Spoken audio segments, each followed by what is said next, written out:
What up? What up? What up? It's your boy Rich. Real Talk with Rich is back in the building. How's everybody doing? Happy holidays. Yeah. Yeah, man.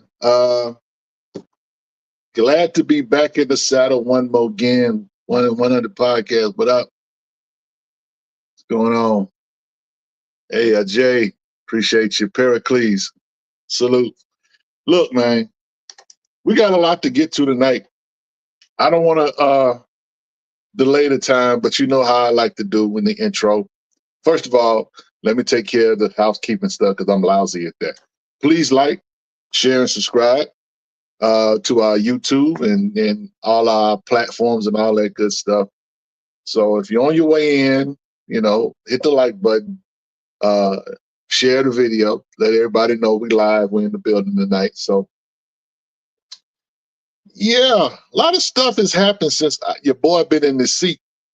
So, but first of all, you know what I'm saying, I hope everybody had an amazing holiday. For those of you that partake in the celebratory season that is, some people call Thanksgiving, some call it Thanks-taking, some call it Family Day, whatever. I call it happy a couple of days off day. That's what I call it. And so I'm not putting on no feathers in my head like I'm a Native American. I'm not putting on a hat like I'm a pilgrim. I'm not doing any of that. But will I sit down and eat some turkey? Absolutely. Absolutely. Absolutely. I will sit there while you hope-tep your way out of this world. I'll eat a turkey sandwich. I'll put some dressing on the side of it. And while you trying to tell me why I should not celebrate this holiday, I'll eat it right there in front of your face. Because I just don't care like that. But anyway, and I'm being facetious when I say that. So please, please, please don't come for me. Because if you do, I'm going to make sure you don't ever come for me again. So that's how we do things around here. We say we gonna get these jokes off. We're gonna laugh at all of y'all out here. We're gonna laugh at the Umar Johnsons of the world. We're gonna laugh at all the conscious people. I had to delete somebody this week. Matter of fact, I wasn't frustrated. I was just like, you know what, y'all be doing too much. One of my followers on was it? Yeah, I think it was Facebook. No, it wasn't Facebook. It was Instagram. They said that we should retire. We should retire Thanksgiving. I love these internet activists. That's what I call them. You know, the type of folk that got all that smoke on their behind their keyboard. You see them in person. They don't talk nothing like that. They don't talk nothing like that. You know, the kind of people that, you know what I'm saying, they got strong views on this, that, and the third, but, you know what I'm saying, they ain't killing nothing and ain't letting nothing die in person. Them kind of folk, you know what I'm saying, I see them every day and I just laugh at them because y'all hilarious. Y'all not built for this. But they think they are. So they make these wonderful, enlightening suggestions. We should retire Thanksgiving. I'm like, for what? Who doesn't like a day off? Who doesn't like sitting down and eating food? Who doesn't like sitting around playing with your uncles and your cousins and that? Who's hating on that? Now, I get the whole sentiment about the origins of the holidays and all of that, you know what I'm saying? But I'm like, get out of here. Anytime Black folk can get together and have a good time, I'm there for it. Okay? Some of y'all just be doing too much. Some of y'all too woke. You need to take a nap. Better get some of this turkey and sit down, because you come to my house or whatever talking like that, I'm going to either choke, put a wishbone down your throat, or kick you out. One or the other. But you're not going to stay here and talk crazy like that. I believe that we should just try to enjoy one another, which is why, you know, we can call it Happy Family Day and that kind of. They said 3-hour speeches on your DMs. Yeah, man, people be talking crazy. I ain't for that. You know what I'm saying? I'm just trying to chill. I done worked hard, and somebody wants to give me a couple of days off to eat. You think I'm not gonna do that?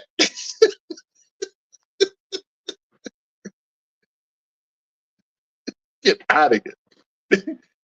And say, and I said to myself, this person don't have a big mama in their life.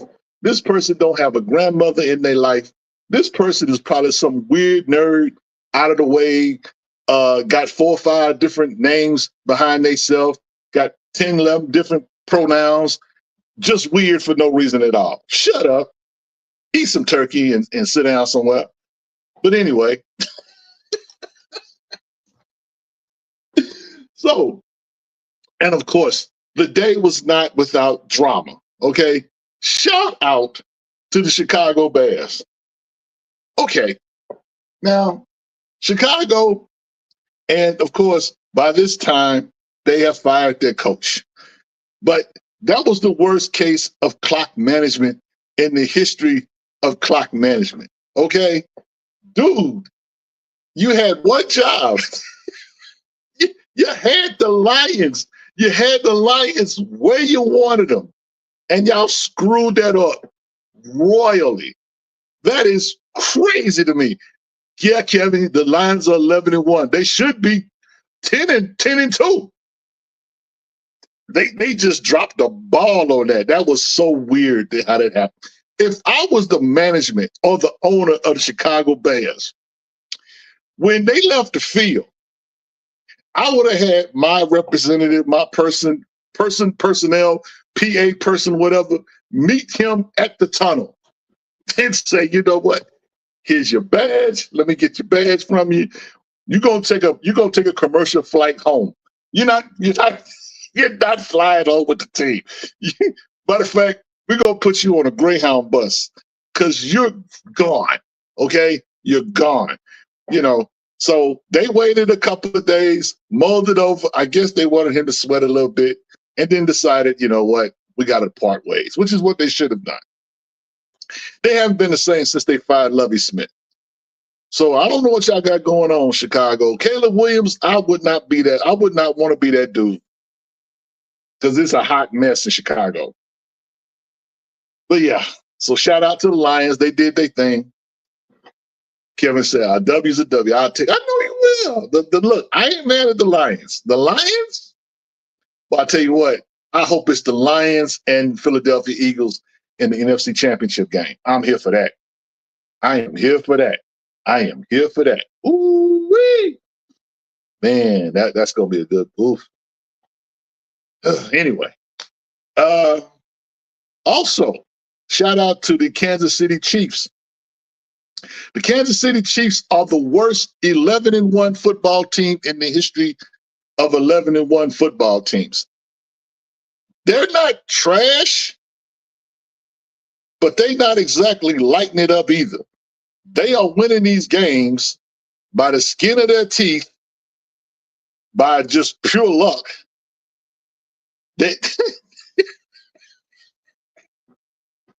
I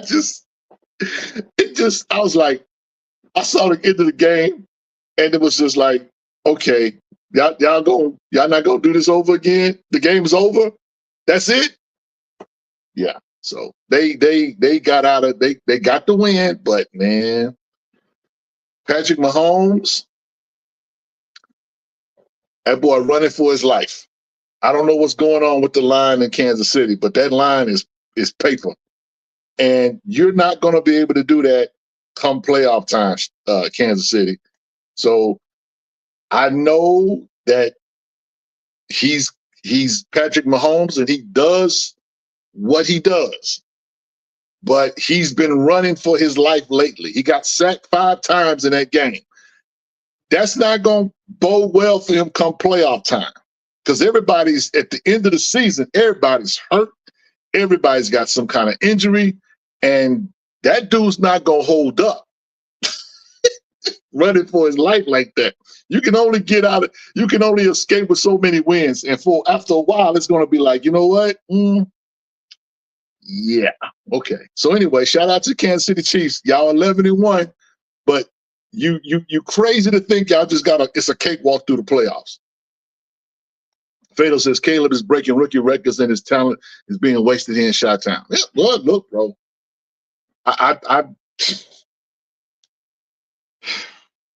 it's messed up in Chicago. Shout out to all the Bear fans. But anyway, so yeah, you know what I'm saying? Football was good, you know what I'm saying? And you know, I ain't seen my man's, and I don't know if he's here or not, but I'll just go on and say it. How about them Cowboys? Y'all look like some on the other day. But it was against the Giants. So you really can't just jump up and down about it. It was the New York Football Giants. So they not gangbusters. So we say, here we go. Wow, what's good, man? What's good, fam? So look, y'all won the game. I'm gonna give y'all props. I'm gonna give y'all props. Y'all won the game. Y'all beat the opponent that was in front of you.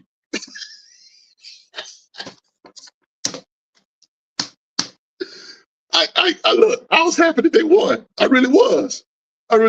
But you know, I'm just like, man, where was this energy? Where was this energy a couple games ago? But you know, hey, maybe they'll turn the corner. Maybe you guys have turned the corner. So anyway, look, it's all good. That's all I'm gonna say. So anyway, shout out to all the football fans. There's a football game going on right now. A lot of snow. Shout out to Otis. Matter of fact, shout out to all of y'all on the East Coast. Shout out to all of y'all that live in New York. Shout out to all of y'all that live in Buffalo. I don't know how y'all do it. Salute. Y'all, oof, bruh. That's a lot of snow. That's all I'm gonna say. But yeah. So I expect Buffalo to pull out that game. But 49ers they not laying down. So, you know, it is what it is. I saw somebody, what up, Death Rocker? Steelers Nation. Yeah, y'all did y'all thing today. Y'all did y'all thing for sure. So, I mean, was that today? Yeah, it was. I'm tripping, man. I was in and out. I kept dozing off in and out when watching that game. So yeah. Shout out to Joe Burrow. It has not been his year. They had such high hopes for that guy. I know my man Amir is here. Shout out to the Denver Broncos. Denver Broncos might be the dark horse in the AFC. Bo Nix ain't no joke. That dude the real deal. And what's funny is a lot of people have not seen Bo Nix play because Denver's not really been in a lot of primetime games. But that dude the business.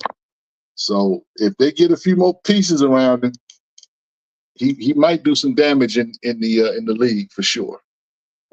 So yeah. So anyway, let's get to the shenanigans that is he's to talk about it. Yeah, man. Shout out to the Denver Broncos. So we've been gone for a minute. The last time we were here, we had a bunch of interviews. You know, we interviewed Rodney Barnes, which was a treat. We interviewed, we had to do the issue or episode 2 of Stormwatch, #Stormwatch. We interviewed Aletha Martinez, and we interviewed the Godfather, that's Joe Illich.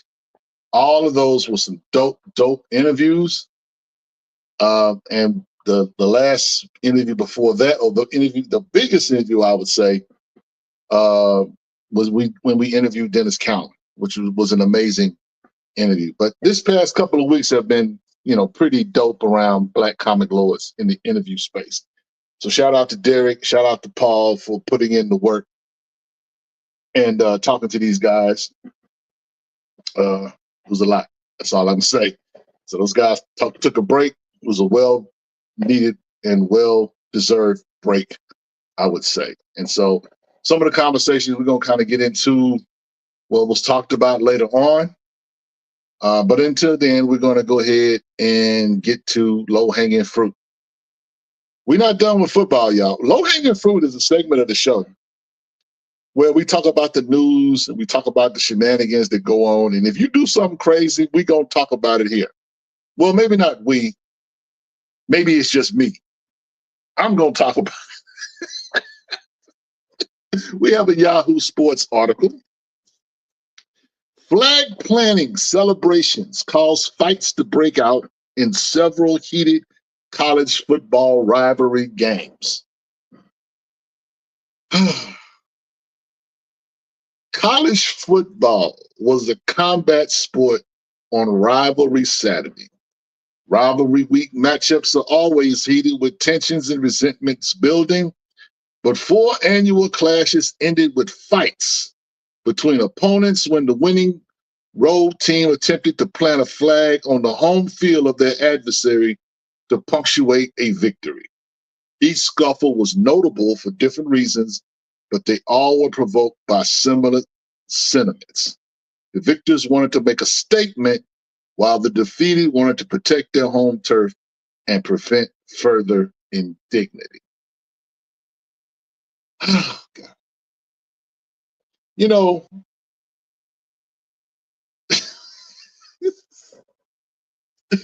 now this happened in 4 different places. And I'm going to say it because it needs to be said.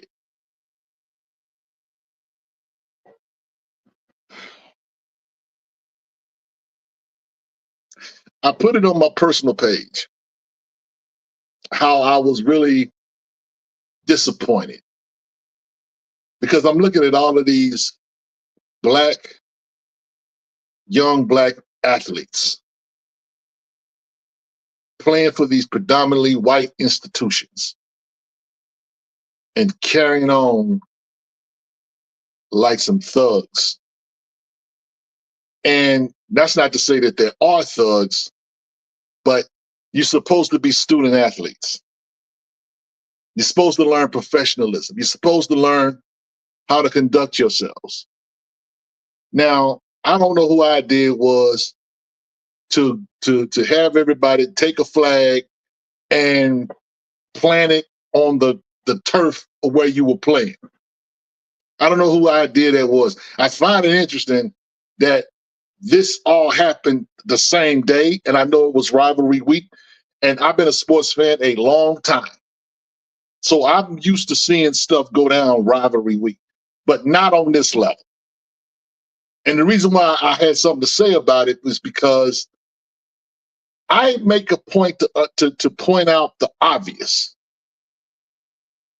that these are young black men doing this at the expense of white folks. Let me tell you why I bring this up. And all of you that's from the hood and been around the hood know this. When high school rivalry games take place and there's a fight on the field, they make a point to put that on the news. That never happens with white schools. That never, it's always a black school. Go to your YouTube channel and just look up high school fights on football fields. See who pops up. It is rare. I'm not saying you will never ever see it with white kids, but 9 times out of 10, it's some black kids. And that's what they promote. And that's what they put out. Now, at the Michigan-Ohio State game, they used pepper spray on those kids. Pepper spray. Okay? It was ugly. It was ugly.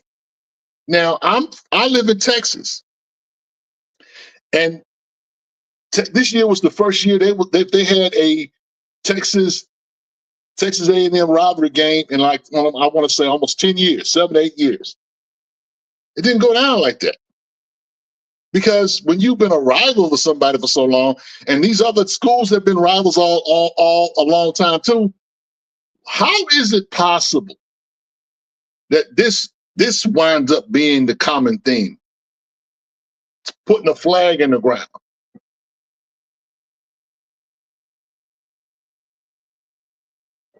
It's crazy to me. Because capture the flag or planting flags, that smells like colonialism to me. That smells like conquest to me.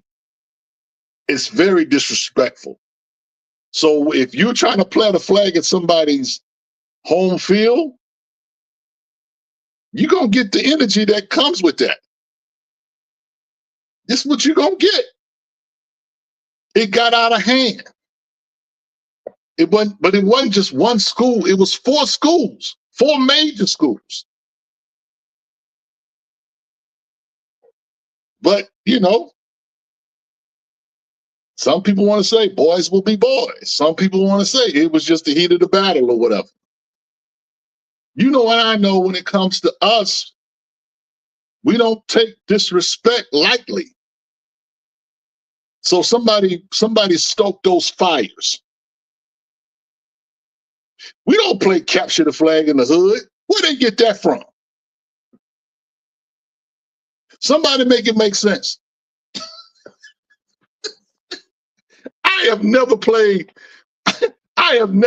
capture the flag in the hood. And I grew up in South Park. I grew up in a predominantly black neighborhood in Houston. We ain't never did that. We played war. You on one side of the street, or you on one side of the bayou, I'm on the other side of the bayou, and we throwing rocks at each other. We did that. But capture the flag, come on, y'all. I smell the mayonnaise way over here. Just stop, okay? And here's the thing. You guys don't need to boost your ratings. This was stupid. This was stupid. And I'm not going to say stupid on behalf of those kids. But those institutions, those who were in charge of security, yeah, y'all gonna take that L. That wasn't cool. Def Rocker says, remember Terrell Owens ran to the star and celebrated? Yeah, I remember that. And he got what he got what he played a stupid game, he won a stupid prize. All I was just saying, got to do better. I had to watch it. I think young men need to understand they're going to be held to a different standard than their light-skinned counterparts. Absolutely.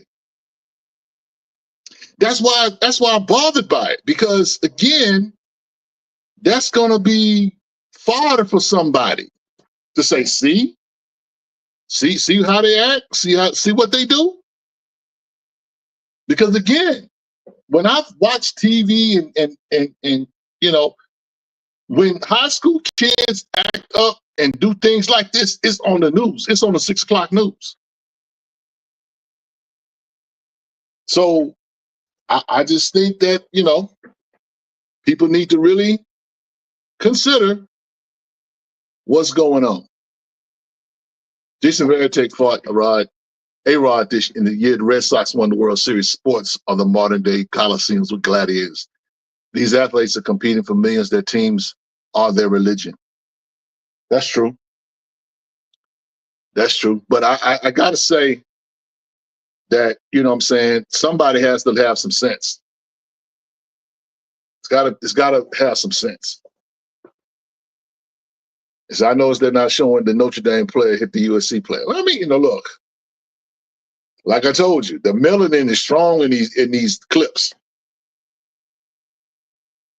And they use, like I say, the Ohio State, Michigan game, the cops or the security was out there using pepper spray.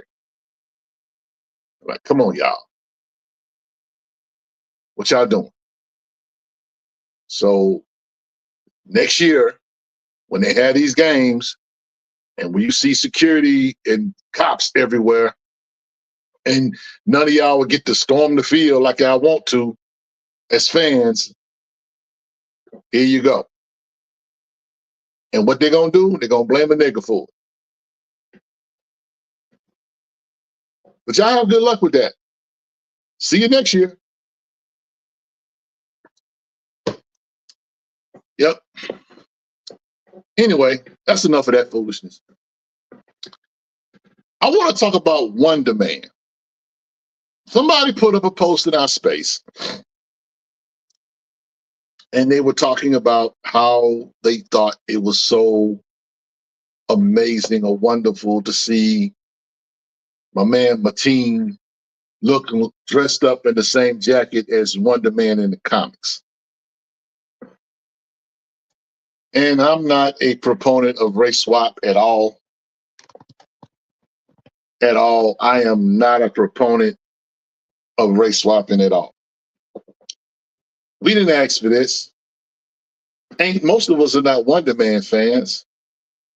And those that are not the biggest Wonder Man fans. Because why? Why? He's not an A-list character. But you know what I'm saying? There's a show getting ready to come out, and Wonder Man's going to be a black guy. How do I feel? I really don't feel nothing, because it's not representation. It's literally race swapping. You got plenty of white characters to play the character. I don't understand why Marvel Studios continues to do this. I don't understand why. I don't like it. And, you know, maybe Mateen is eye candy for some chicks. Because the brothers is like, man, what they doing? We don't care. Exactly, Brooklyn. We don't care. So y'all gonna put that on the screen. It's not gonna get good ratings. It's already dead on arrival, as some comic book heads on YouTube like to say. That's not gonna. I'm just like, y'all just stop. Please stop. And some of us buy into this stuff. And it bothers me that we buy into this stuff, because we're not desperate for representation. We're not the expense of just making everybody, you know, look like somebody else. No, you know, I'm just not interested. I mean, you know what I'm saying? I'm gonna check it out like everybody else, because if they can put it on TV, I'll watch it. I'll give it a look. But as far as like me just investing in it or whatever, no, because there's not going to be any merch. There's not going to be anything that's going, no connective tissue to the comic books at all. They can't even put, here's the funny part, they can't even with a straight face put that out in a comic book. Because I'll give you an example. When Black Adam came out and they race swapped Carter Hall, Aldrich Hodge's character, right? They put out one comic book, and it was directly related to the movie. That's the only thing. You have not seen Black Carter Hall in the comic book since. And you'll never see a Black Carter Hall in comic books hereafter, because none of that makes any sense. I think he did a good job acting-wise or whatever, but nobody's going to mistake Carter Hall for a brother, even though we try to make the connection to Egypt and that kind of thing, and him being reincarnated Egyptologist. No one's buying that, and this is no different. So, you know, we want representation, but we don't need it. We ain't desperate, okay? Nobody's desperate. Scott Caesar say this is beyond lazy and tone deaf. No one is with a black manner in the MC. Warehouses full of race swap Funkos, hard pass. Bruh. Yeah, that part. SR say this is a waste of film. They could have used the time to put into another season of Moon Knight. I agree. I would have been here for a second season of Moon Knight, but I don't know what's going on with Marvel or the MCU in regards to their television shows. I mean, you know what I'm saying? Agatha all along was cool for what it was. But,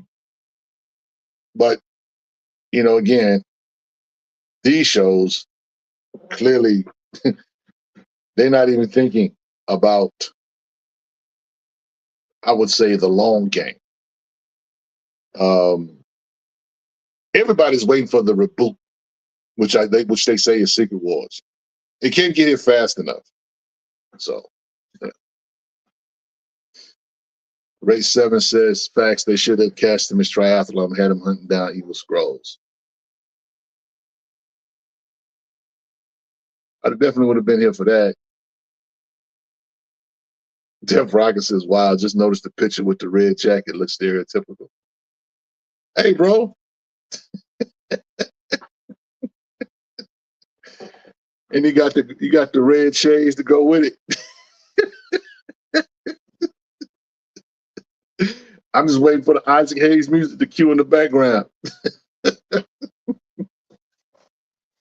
Yeah. So, it is what it is. Yeah. So shout out to all of y'all that's waiting with anticipation on Wonder Man. Next story. Price of the brick, y'all, is about to go up. Or at least we think the price of the brick is going up. How 25% tariff and taxes might affect the American comic book industry. You may or may not know that most comic books, American comic books, are printed in Canada and driven across the border, with a significant amount of graphic novels published in East Asia and shipped in on boats. Canada's paper stock is cheaper due to an abundance of timber forests, economies of scale, and expertise of printers and paper mills. A 25% tariff on comic books shipped from Canadian printers to American distributors such as Diamond and Lunar may not make them more expensive than American printers, who often use Canadian paper anyway. But it will make comics a lot more expensive in stores. A $3.99 comic will now cost you $4.99, and a $4.99 comic will cost you $5.99 or $6.99. And we can say goodbye to Todd McFarlane's $2.99 Spawn line. Comic books generally are elastic good, which means that an increase in price will not lead to a commensurate drop in demand, but that inelasticity cannot last forever, and it may reach a point where it snaps. Okay, this may be that point. Price points for comics combined with rent increases are the biggest given reason for failing comic book stores, and a 25% increase in prices for comic books may be too much for many to bear.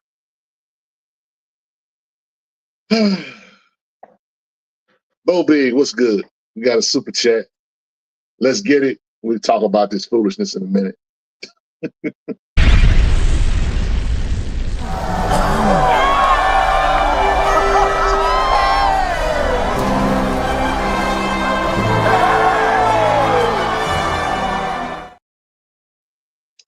Well, here's the thing.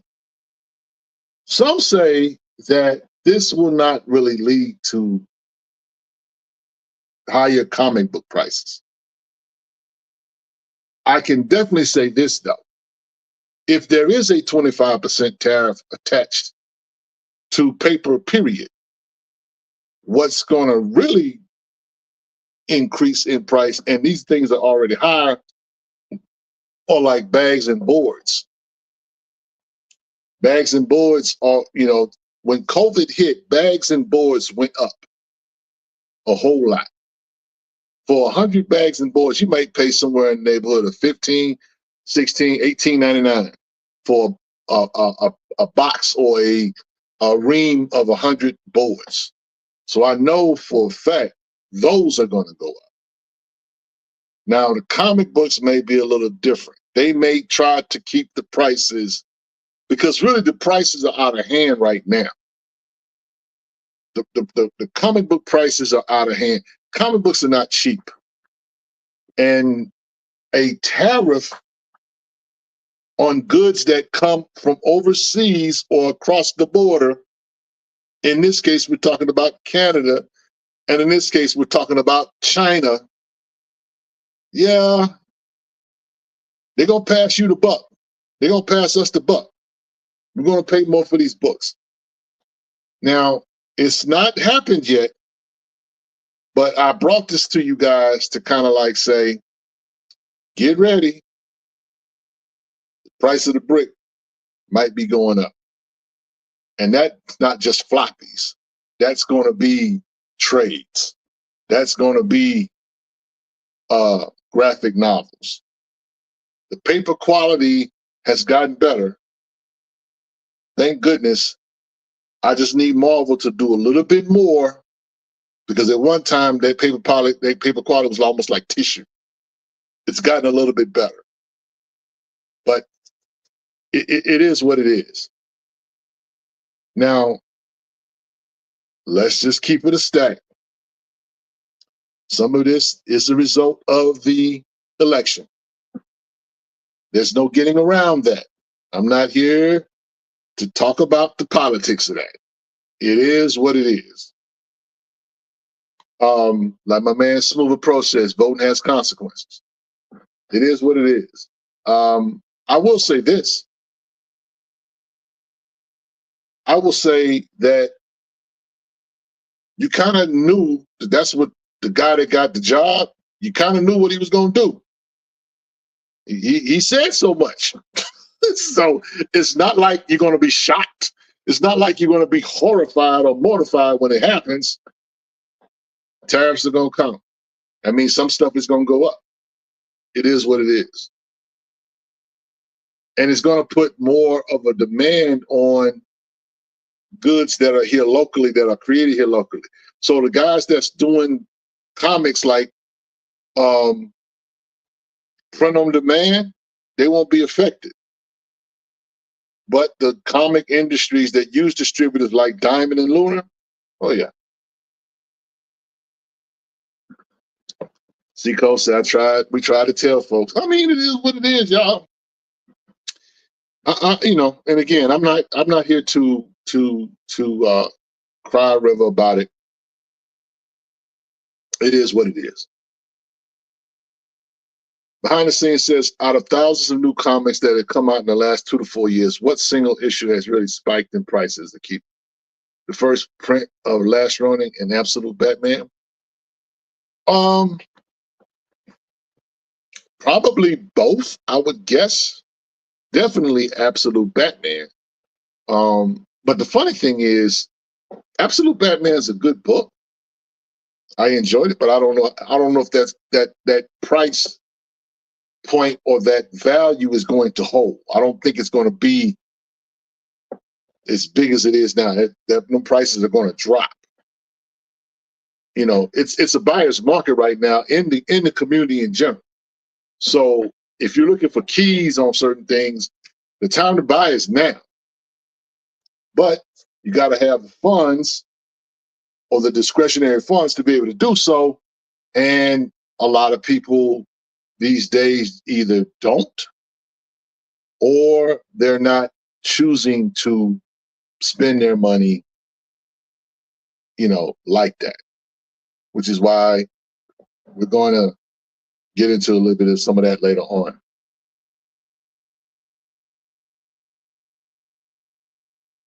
Seco says, not everything, because there is stuff like coffee that is not grown here in the U.S.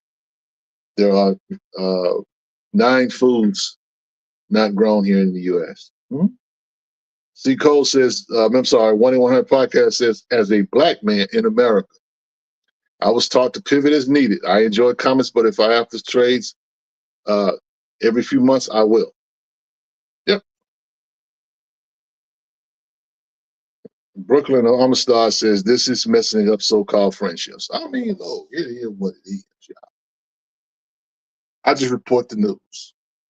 You said, I hope we don't run into an issue with toilet paper. I don't think we will. I don't think that. It's like the old saying goes, it's never as bad as they make it, and it's never as good as it may seem. It's going to be somewhere in the middle. You know what I'm saying? Is there going to be some ouch? Absolutely. We was hollering ouch already. So, you know what I'm saying? It's not like there's going to be this drastic change. It may be more of the same, because it's one thing to promise people you're going to do something. It's another thing to deliver. So I think we got the kind of candidate we got, because the guy that's in office now didn't deliver. So anyway, next, piano lesson. So over the holiday, over the Thanksgiving break, my wife said, we sat down and we watched the piano lesson. This is a Netflix movie that Denzel Washington and an associate of his produced. One of Denzel's sons directed, and one of the sons, David, I want to say, starred in the movie. Samuel L. Jackson is a star in the movie as well. A few other notable stars. Very good movie. Very good movie. If you got Netflix and you have not seen this, I recommend that you take the time and watch it. It's a pretty good movie. It's a pretty good movie. I think you would definitely enjoy it. And it is a very, very cultural piece. August Wilson for sure. And I think you guys would dig it for real. I mean, Denzel, they did his thing. And thing was, when my wife sat down to watch it, I'm like, well, what you finna watch? I'm finna watch the piano. I said, well, let me sit here with you. So we just sat down, and then we ate some popcorn, and we sat there and we laughed and we joked, and had a good time with the movie. So I'm recommending this. Y'all go check that out. It's on Netflix. Denzel did his thing. It's good to see Denzel and his family doing this kind of work, because when you're an actor of his note, you're able to do things like this because because you can. You know what I'm saying? He's got sons in the business. He's able to not just tell them to go get it, but actually help them go get it. And so, yeah, you guys will enjoy it. I love David Washington's portrayal. Boy Willie. That's the dude's name. The dude's name is Boy Willie. Not Willie Boy. Boy Willie. So, yeah, man, y'all go check that out. So, speaking of Denzel, okay, I did not go see Gladiator 2. And the reason why I didn't go see Gladiator 2, because I believe when people inform you that something is just not good, then if you go to the theater and spend your money and you're disappointed because you didn't listen, the word was out that Gladiator 2 was not a good movie, that Denzel actually carried the movie, but only Denzel can do so much. So when people's response was, well, Denzel was the only good thing about the movie, that's kind of translation for is like, spend your money at your own risk. You're probably not going to enjoy it, but he was all right. But yeah, I heard that it was just not that good. And so I said, you know what? I'll wait for it to hit streaming. It is what it is. I like Denzel. He's one of my favorite actors. But why spend money when I know that the product that I'm going to get, whoo, boy, I'm preaching already. Why spend money when the product you're going to get is not that good? Ugh. But yeah, so I'm going to have to catch Gladiator down the road a few months. Behind the scenes says Denzel gave a decent performance, but it's not enough. Yeah, I mean, you know what I'm saying? I mean, you can't do, because, everybody remembers the first Gladiator, and the first Gladiator was excellent. You know what I'm saying? Maximus, we here for that all day. But some of these movies, y'all, I just will say, You don't have to do a sequel. You don't have to do a prequel. Let some of these movies be classics and leave it alone. I'm so tired of getting these sequels and prequels to movies that are not living up to the hype. Just something about that's just Behind the scenes says, plus the story of a slave attempting to control power of the country that enslaved him and then gets defeated by the prince. Yeah. Well, thanks for saving me the money, Dion.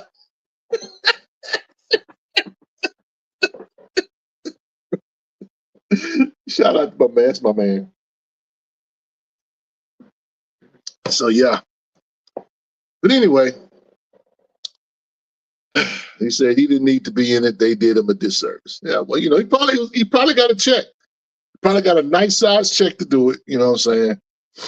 Robert Moreau Jr. says, my twins work at the local cinema and they said people aren't coming for Gladiator. Because the word is out. The word is out that it ain't that good. Here's the thing. When people see a good movie, they talk about it. They tell their friends. They tell everybody, man, this is a good film. You would enjoy it. Some of the critics will not just pan it or whatever. Now, some critics will pan movies or whatever, and we'll wind up going to see it. It's like, oh, man, I enjoyed that. You know what I'm saying? But when the majority of the people are saying that it's just not that good, it is what it is. Otherwise says, I agree with that. Not every movie needs a sequel. Yep. What's Scott Caesar?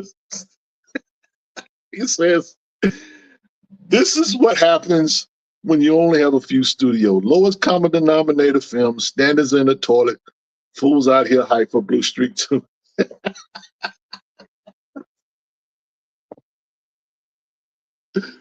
Woo. Yo, it is what it is. Now, Wiki just says, Beyond the Scene says, Wiki was good. I heard Wiki was very good.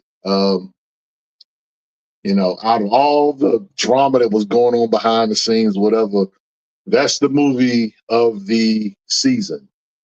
But what's so weird was, Thanksgiving movies or Thanksgiving weekend for movies used to be big. Movies have, and Mawan just said it, movies seem to be falling off of me anyway. Most of them met. Thanksgiving weekend was a big weekend for movies. We didn't get did a big action flick come out this year? I guess Gladiator was supposed to be it, but we didn't get a sci-fi thriller. We didn't get, I think The Rock put out something that was close related to Chris. I don't know what that was. It tanked. It tanked left field. But Thanksgiving weekend was one of the biggest weekends to go to the theaters because as a kid growing up, now I heard Moana was real good. My daughter went to go see that. She said it was great. But here's the funny part about it. She's not feeling the Moana live action that they're filming now. She thinks that they should just keep that as animation. And I happen to agree. But Thanksgiving weekend was historically over the years used to be a big weekend because that's what we did. We watched the football game. We watched the noon game. We watched the 3:00 game. We eat, and then we go to the movies. I hadn't done that in years because it hasn't been anything really in the last few years worth going to see. So I don't know, y'all. Now, I like Fatal's comment. He says sometimes nostalgia needs to be left in its proper place. Bison for Life, Joker 2 lost the studio a lot of money. Yeah, it did. Man, well, that was a joke. That was literally a joke. Literally a joke. I know you guys were talking about Romulus. Romulus was okay. I agree. I had to watch it. The Rock is trying to double dip. What did Brooke? Amir says, nah, OG. we eat and go to streaming now. Yeah, you're right. We don't. But that's what we used to do. That listen. Let me give you the OG's rundown of a Thanksgiving weekend as a young man. Get up, probably about 11 o'clock, take a shower, go to mom's house, watch the game, eat some turkey, take a nap, get up, eat some more turkey, leave the house about 6, go to the house, change clothes, and go to the theater and be at the theater from like 7 to midnight, see 2 or 3 movies. That was Thanksgiving for me for years. That's kind of how I used to roll. And again, like I say, movies used to come out Thanksgiving weekend. That was one of the biggest weekends to go to the theaters. So since movies are going down just like shop, bro, it's different out here now, bro. It is. It is. Now I am interested, Dion, like you. I'm interested in the new Nosferatu movie. I am interested in that. Yeah. So yeah, but yeah, let's shift gears, guys, and go to Rich Recommends. Now, I haven't done a Rich Recommends in a minute, but I picked up a book this past weekend. Well, not weekend, I guess. It was Friday, I think it was. Yeah, Friday. I went to a bookstore, black bookstore here in Fort Worth, and I picked up this book here, a graphic novel called The Black Defender. It's written by David Washington. And man, the art is by Zingas Tazbolatov. Pretty good story. It's about a special forces veteran who tries to, right the wrongs in his community that the justice system is kind of slow to address. It's got villains in it. It's got a crooked police system. He deals with social issues. And so he basically is just a guy who, special forces guy, entrepreneur, well-to-do guy, but he sees all this stuff going on in the hood and he wants to do something about it. And so he starts kind of like helping people do different things. And he has a friend who happens to have this body armor. And some things happen without giving it away, where he gets this suit of armor, right? And he begins to go out and defend the neighborhood. And the people in the hood, they call him Black Defender. He doesn't call himself that. The hood gives him that. And that's always a blessing. It's cool to call yourself whatever you want, but when people put certain nicknames and tags on you or whatever, that carries more weight. So yeah, they call him Black Defender because that's what he does. He defends Black people. Real cool story. The art is very, very good. It's not excellent, but it's good. The story has good pacing to it. Those are some of the few panels of the story, whatever. I think it's pretty dope for a guy first time out. And when I put this up in our space in YouTube, Facebook, I think I almost got like 50 likes. Because this thing was like literally under the radar. I think this book came out like in March of this year. So it's been quote unquote around, but it had been in our space, I guess. Mawan says, I'm sold with Billy Blanks. Yeah, Billy Blanks did the foreword in the story, in the book. But this is definitely a passion project. The brother that wrote this has a PhD, and he's a lawyer as well. So behind the scenes, I had no clue this book existed. Me either. But I went to a black bookstore, and there it was sitting on the shelf. And so I copped it, read it in one setting. Yeah. So it's dope, y'all. It's dope. I think you guys would dig it. I think you would dig it. That's why I'm calling it Rich Recommends. You know, on the cover of the book it says Amazon's bestseller. You know what I'm saying? So when this book did drop, it did numbers, but that just goes to show you how big this community is, or how sometimes our reach is very, very limited. So for this, you know, it didn't just like break out and do a bunch of stuff or whatever, because I felt like somebody would have posted this book in our space, or somebody would have been trying to talk about it, or somebody would have asked us about it. But literally no one has said anything. And so I sent him a direct message on Instagram to the company, the publisher's Instagram. And I told him, I said, hey, I'm gonna talk about this book. I want to salute you for doing what you did. And so, yeah, Scott Caesar said, night thrashing. Is that you still crying in the No, no, no, this is not night thrashing. Why can't I forget that story? Because we had such high hopes for it, Scott Caesar. We did. We had high hopes for night thrashing. So, Robert Morano says, Black Defender has been winning awards.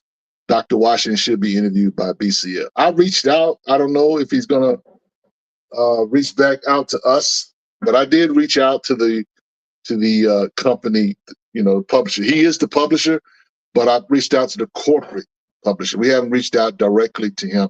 And so maybe I'll get with Paul and Derek, and maybe we'll try to reach out to him or whatever, because it's a dope book. And we slept on that book. To keep it a stat, we slept on that book. And again, he put this book out on Amazon. So Amazon low-key be having stuff, and we don't know about it, because people will, you know, push their stuff through Amazon. And we don't really get a lot of comic books or graphic novels through Amazon. We'll go to the eBay machine, we'll hear it word of mouth or whatever, but we slept on it. You know what I'm saying? It is what it is. I slept. Well, I'm not going to speak for everybody, but I will just simply say I slept on this. I'm glad I found it. I got my late pass. And so here it is, y'all. Y'all go check it out. You know what I'm saying? I think it was $19.99 when I bought it at the store. But like I say, this was in a black bookstore, you know, and I was happy that they had the book. They have graphic novels at this particular bookstore. Shout out to the Doc Bookshop here in Fort Worth. And so I picked it up. I said, yeah, let me check this out. Enjoyed it, man. So, in fact, I had a conversation with some of the merchandise people at the Doc Bookshop, and they're going to try to get me in line to some more stuff. So I might be bringing some more stuff that they get, you know, through their contacts. So we'll see. We'll see what happens with that. But yeah. So yeah, man, I just wanted to bring this to you. So yeah, Black Defender, Black superhero, Black character, written by a Black man. How you love that? Yo, so we getting ready to go to commercial break. When we come back, we're gonna hit Collector's Corner real quick. Just got one book to show y'all when we talk about Collector's Corner, and we're gonna run a commercial break. And when we come back, we'll talk about it. We're gonna talk about cover buys, only for a few minutes, and then we're gonna get into the main topic of the night. But yeah, so get you something to drink, snack, whatever. Be right back.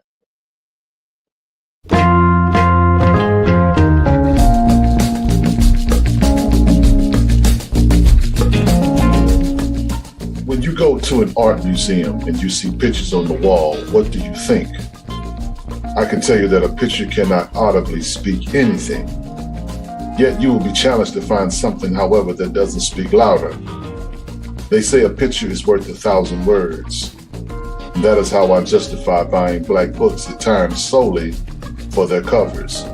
Sure, I would love for the story inside to be amazing, I would love for the writing to capture my attention and hold my thoughts for ransom. Yet I have experienced a world of story in an image. I am drawn in by drawings and pulled in by paintings, not having an inkling of the message communicated by the ink. For my mind has made up its own mind, and it has told me it does not care what the artist creates. For I, a created being, see me in the work.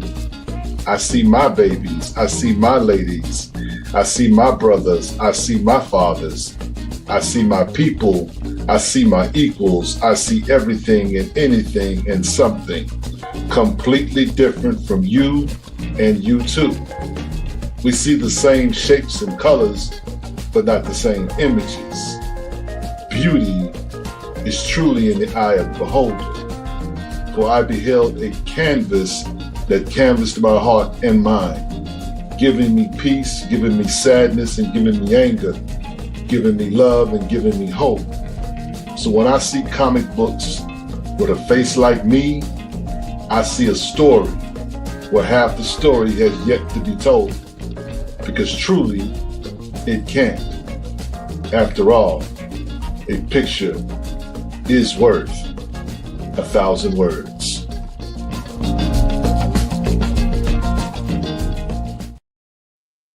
We back. Yes, yes, yes. A picture is worth 1,000 words. As a comic book collector, I'm a story guy first and foremost.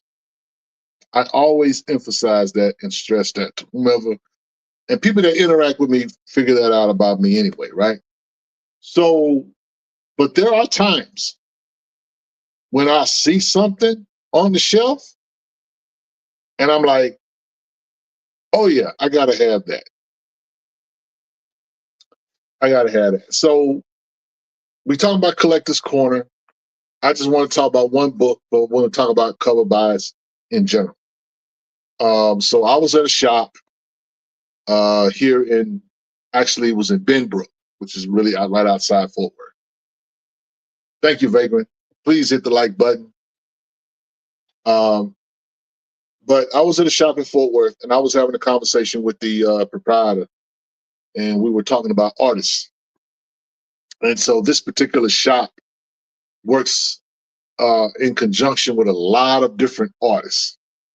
And they bring artists to town and they sponsor them and they kind of work with them when they do, shows all over the country. And so behind the wall where he was standing was this little ditty here. And I gave Derek a slide. This is a virgin variant of a Ghostlight number 5. That's that book right there. That is Silver Surfer Ghostlight number 5. The artist is Felipe Masafira. That's an exclusive virgin variant. There's only 1,000 copies of that in existence. That was on the wall at the shop. And I was like, man, I gotta have that. And so it was like 35. And I was like, man, how long that's been? That's the first question I asked, because I knew I was going to come back and leave it there too. Move some stuff around. He said, man, I'll get it to you right now for 25. So yeah, this is a tribute, Sal Buscema tribute to the, Silver Surfer store homage. And the colors on this thing, the way they clash in this particular cover is crazy. The colors on this thing feel so amazing. And then there's Al Harper right there in the back.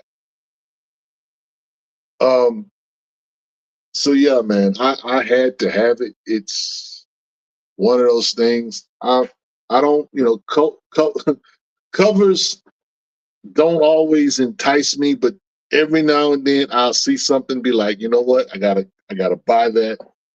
I don't care if how much I'm gonna spend on it. I just got to have it. And yeah, so behind the scenes says, has anyone seen Ghostlight lately? No, he's on the shelf.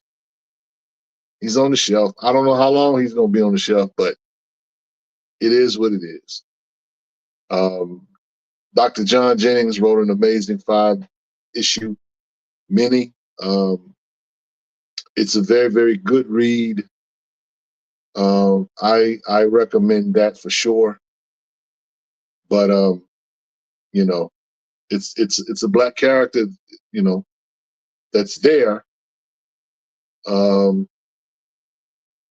original black character too.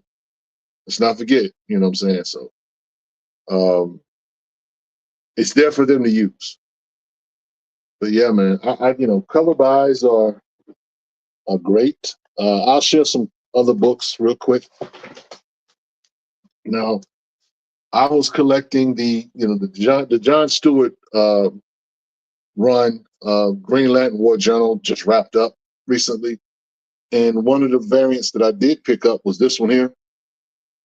This is a Dan Passan variant. I love this one here. There is a Raza that I don't have. It's actually in a box in storage. That's amazing too. But I love this cover too, John Stewart. So, you know, I grabbed this one just because, you know, I mean, it's a great.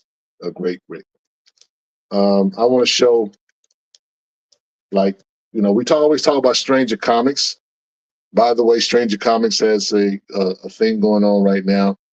If you go to their website, strangercomics.com, and you spend any money and you use the code BCL, you can get a 10% discount. You can get a 10% discount on all their merchandise. And they have some of the most ridiculous homages that's just incredible and dope. So check them out, you know what I'm saying? Put in the code BCL.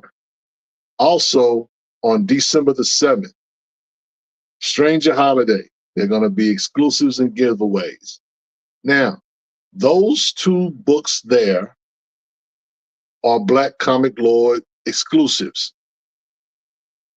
And one is limited to 25 copies, and the other is limited to 100 copies.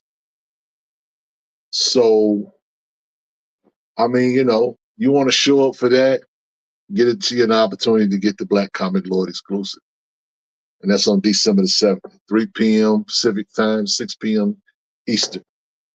So yeah, y'all stay tuned for that. It's going to be a dope time. But speaking of Stranger Comics, this was another cover that I had to have. This is the Dead President's homage, Tales of Asunder. That's amazing. And I just got this in. I'll share it. This is the Niobe She Tribe cover. Tribute to the Wu-Tang Clan cover. I love yellow, as you know. Many of you know, yellow pops. And so yeah. Yeah, man. So, you know, and of course I like black and white. And so this Niobe edition, this is Philadelphia number 34, the Neo edition with Savage Dragon on the cover. So that definitely was a cover by because I have the regular A cover. But this is the Niobe edition, which means everything in the book is black and white.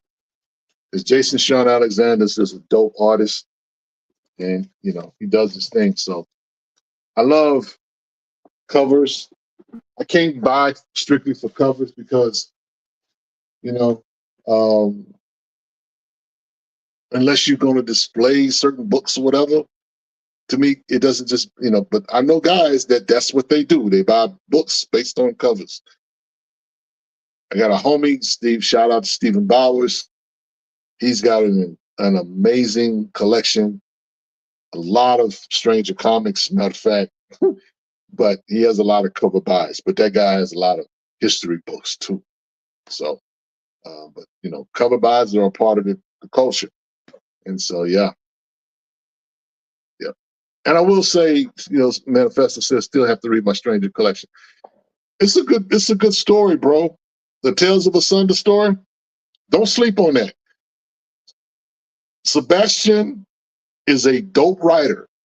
Sebastian writes a lot of poetic themes in his story, but the story in and of itself is amazing. It's an amazing story. These covers draw you in, but the stories that dude is telling, yeah. You want to read that, bro?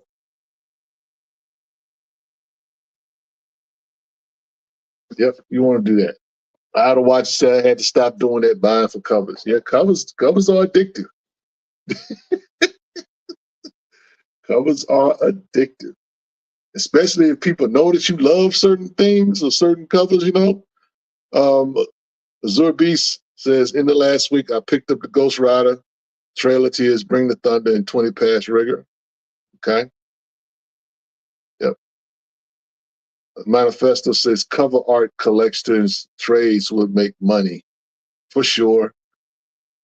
Look at Brooklyn's comment. I'm the Star says Ghostlight should go to Wakanda for some training. For sure, he kicked all the Black Americans out. So,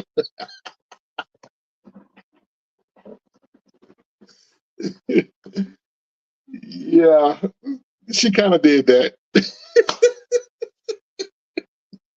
Anyway, so let's speaking of comic shop, we're gonna transition to chat talk. That's where I talk to you guys about what's going on. Man, no, we're not. No, we're not. I'm tripping. I'm skipping ahead. I wanted to have a conversation. We're gonna do Down the Rabbit Hole. Down the Rabbit Hole is a segment of our show where we talk about deeper issues or deeper, you know, things that go on. And so tonight's subject is the cost of representation. The cost of representation. We interviewed Joe Illich. We interviewed Alita Martinez. We interviewed Moeba Adelo. I'm sorry. I keep getting that last name. Morewa. I was to say it like that. And the editor for the ex-editor room report was there. We had these conversations with these different people. And we got some sobering truth that I think we needed. If I could say it like this, it was literally like we sleep and somebody dumping a cold pitcher of water on our head to wake us up. And we talk about the importance of representation. We talk about how it's important for us to see a face like ours. It's important for us to demand to see our characters, to see our stories told, all of these things. However, it means nothing. It literally means nothing if we do not spend the money.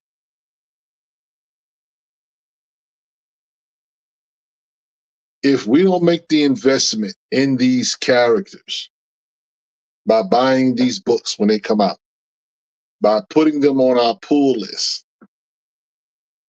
the comics industry is not the same as it was 30 years ago. Comics industry is completely different. Comic book companies or comic book shops are not content with having 50 issues of a comic book sitting on their shelf, taking up space, not making no money. They're not doing that. They're going to buy just enough to see if there's some interest That way they don't eat that cost of all those books.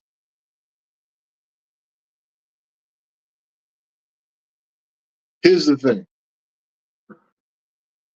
and I'm glad you brought it up, Mawan. Mawan says, I'm still salty with the Mark D. Bright explanation. I was reading some books today and happened to see Cassidy, the tribute to Cassidy there. Now, Cassidy was a notable, I would say, more popular artist. He did do Black Panther and the Crew. If you're looking for art that he did with our characters or whatever, he did do Black Panther and the Crew. He did do the art in that, to be fair. But our thoughts about why haven't they did an MD Bright tribute, and in so many words, he kind of said that, well, MD Bright's not as popular, or he's not John Cassidy. Fair enough. And, again, these guys, a lot of them are not aware of who MD Bright was. When MD Bright was doing his thing, they were probably teenagers. Probably wasn't reading comic books or whatever. It is what it is. I felt like he didn't shade MD Bright. I think he was just being honest. And that's kind of what it is. Okay. And so if it's like that in the Marvel offices where they really just are not aware, or they just don't think he's up to snuff, or he's not on that level of a Cassidy, fine. Then it's our job to salute him. It's our job to promote him. And that's what we're going to do. And that's what we're going to continue to usher. I can't speak for the whole Black Comic Lords team. I'm going to just simply say, I'm not going to ask for the MD Bright tribute. Instead, I'm going to, by my own actions, give tribute to him in a space where I know I can.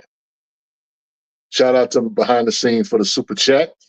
He says, I know the entertainment industry is a relationship-based industry. I think Milestone Talent at DC helped with a MD Bright tribute. Possibly.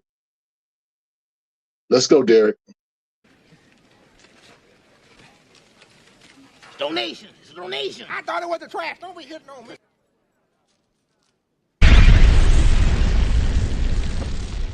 Thank you.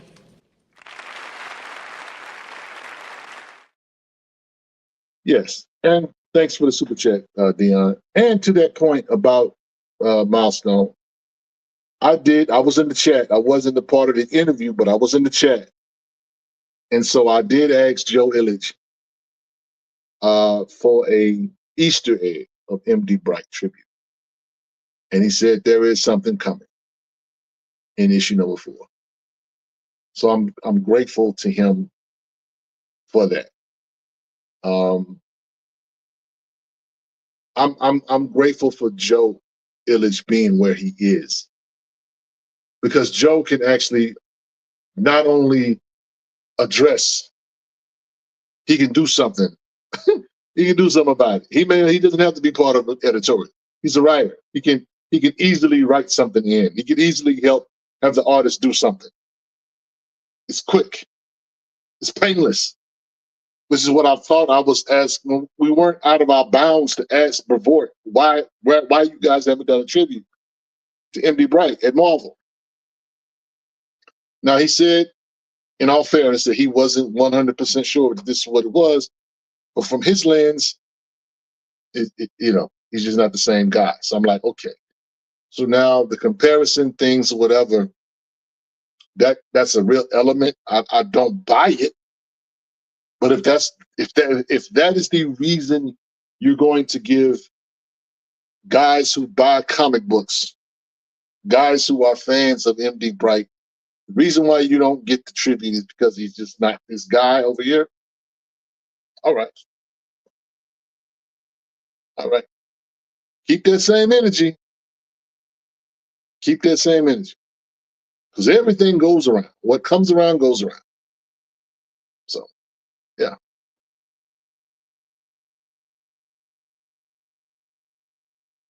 The real truth. No one at Marvel cared enough. That part. That part. That's, I think, the most heartbreaking part of it.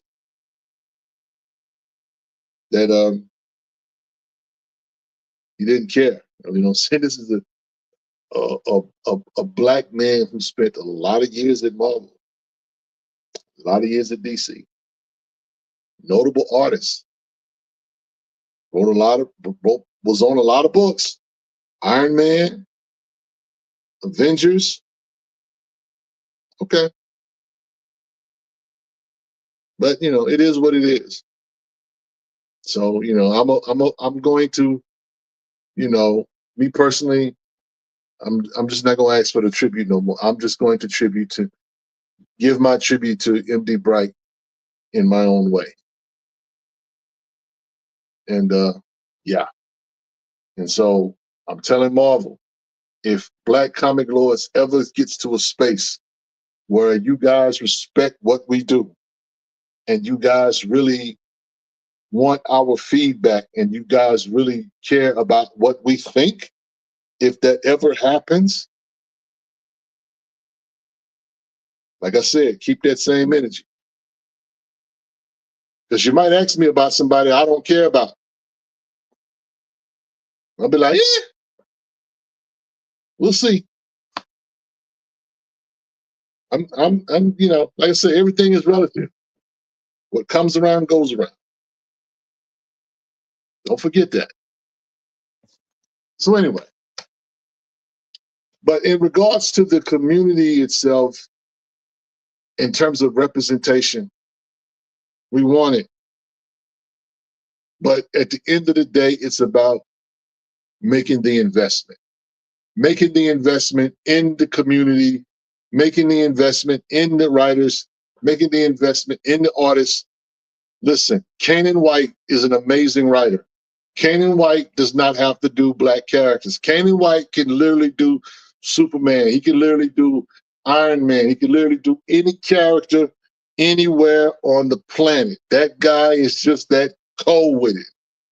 Sean Damian Hill, he can do anybody. He's just that cold with it. Olivia Cope, we don't even talk about him. He can do anything. Doesn't matter. But what does matter is if that book that he's on or whoever's on, if I really, really rock with that, mess with that dude, and I'm supporting black creators and black artists, it's important that I buy their books. Now, they may not be as invested as, say, the writers, but I just like to think that these guys, the more that we buy, the more work that they get. So we got to put our money where our mouth is. Can't ask for this company to do this, that company do that, if we're not putting our dollars on the line by creating a pull list. I might be asking too much, but I'm not asking too much from everybody. I'm just saying, go get a pull list so that when this book comes out, the LCSs know that they have a guaranteed sale. And that book is going to sell. And they'll look at the sales on that book and say, you know what? Okay, I'm gonna order another 10. I sold 10 this month. When that book comes out again, I know I'm gonna get another 10. So maybe I'm gonna buy 15 and I'll have 5 for the shelf. And somebody may pick it up and show interest. And let me show you what what interest we have to generate as a community. Because this thing is really, it's all connective tissue. And this is for the Black comic book community in general. Behind the scenes, I was having a conversation, and I was kind of frustrated because I don't hear this conversation in other spaces that don't look like us. White guys are not asking their listeners to go get a pull list. We're having to do that. We're having to stress the importance of having a pull list because we know that this is the way these books continue and generate sales. But because our situation is different, I would say, we're not, people have a lot going on between their ears. There's something to that. Damon Watson says, as a reviewer of the comic book YouTubers, I rarely see a mention of anything centered on Black characters or creators. I literally watch them talk about Doom book as Hickman and skip past Sanford Green. Absolutely. Because again, they don't care. They don't care. And for me, I'm not mad that they don't care. I'm not mad about that. You know why? Because it's not on them to care about what I care about. That's on me. I have to do my part. So I was having this conversation behind the scenes about how we have to stress the importance of a pull list because some of these books, they get canceled. Some of these books get pulled early because there's no interest. The sales on these books go down after a couple of issues or whatever. And we're not consistent. See, we can't say that the artists and the writers and the publishers are not consistent, and we're not consistent with our dollars. This thing is back. It's twofold, okay? I can't tell my brother, hey, man, I know you got a comic book. When's the next book coming out? Okay, well, the book came out. Why you? Okay, I'm sorry, bro. I'm going to get to you next week. I'm going to buy it next week from you. Well, or I'll catch you next month or whenever. We can't. We got to be both consistent. My dollars have to be consistent. Your material has to be consistent. We have to work with one another. I want to hit something real quick that's important to our community. The number one important thing for our community is engagement. Black Comic Lords is a platform designed for engagement. We get a lot of heat sometimes because certain guys say certain things and people run with that and think that's Black Comic Lords. Well, they said this, they said that, that guy said this. He's a Black Comic Lord. All we is a platform. We can't control what 70,000 people in our YouTube space, not YouTube, but in our Facebook space say on a day-to-day basis.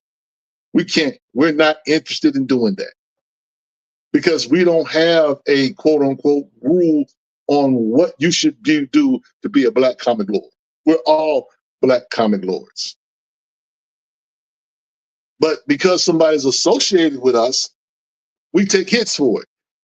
Why? Because we create a platform of engagement, meaning that we gather people to come and talk about these characters. We gather people to come and talk about these creators. We gather people to talk about these books. We gather people to talk about these stories. We gather people to talk about our stuff. So that's the first part, engagement. Once I've engaged you, or once you engaged me, that promotes community. It's just not me. It's Paul. It's Derek. It's Herschel.